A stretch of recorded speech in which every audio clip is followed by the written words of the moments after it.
পবিত্র রমজান মাসের সবচেয়ে পূর্ণময় একটি রজনীর নাম হচ্ছে লাইলাতুল কদর, যা শবে কদর নামে পরিচিত।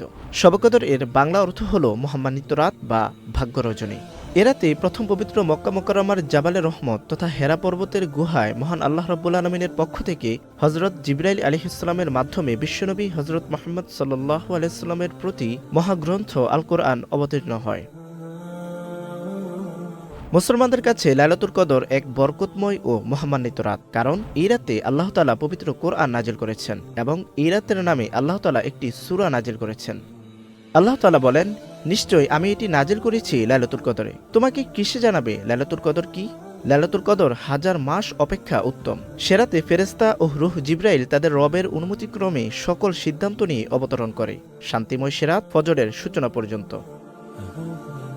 উল্লেখিত আয়াত থেকে স্পষ্ট বোঝা যায় যে লাইলাতুল কদর বিশেষ মর্যাদাসম্পন্ন রাত এবং এই রাতে ইবাদত বন্দেগীর মাধ্যমে 1000 মাসের সওয়াব লাভ করা সম্ভব। লাইলাতুল কদর সম্পর্কে রাসূলুল্লাহ সাল্লাল্লাহু আলাইহি ওয়াসাল্লাম অসংখ্য ফজিলত ও আমলের কথা বর্ণনা করেছেন।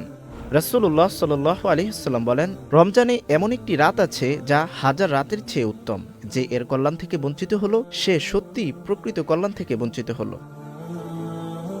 অন্য একটি হাদিসে এসেছে, যে ব্যক্তি ঈমান ও সওয়াব লাভের আশায় কদরের রাতে নফল সালাত আদায় ও রাত জেগে ইবাদত করবে, আল্লাহ তার পূর্বের সকল সগীরা গুনাহ ক্ষমা করে দেন।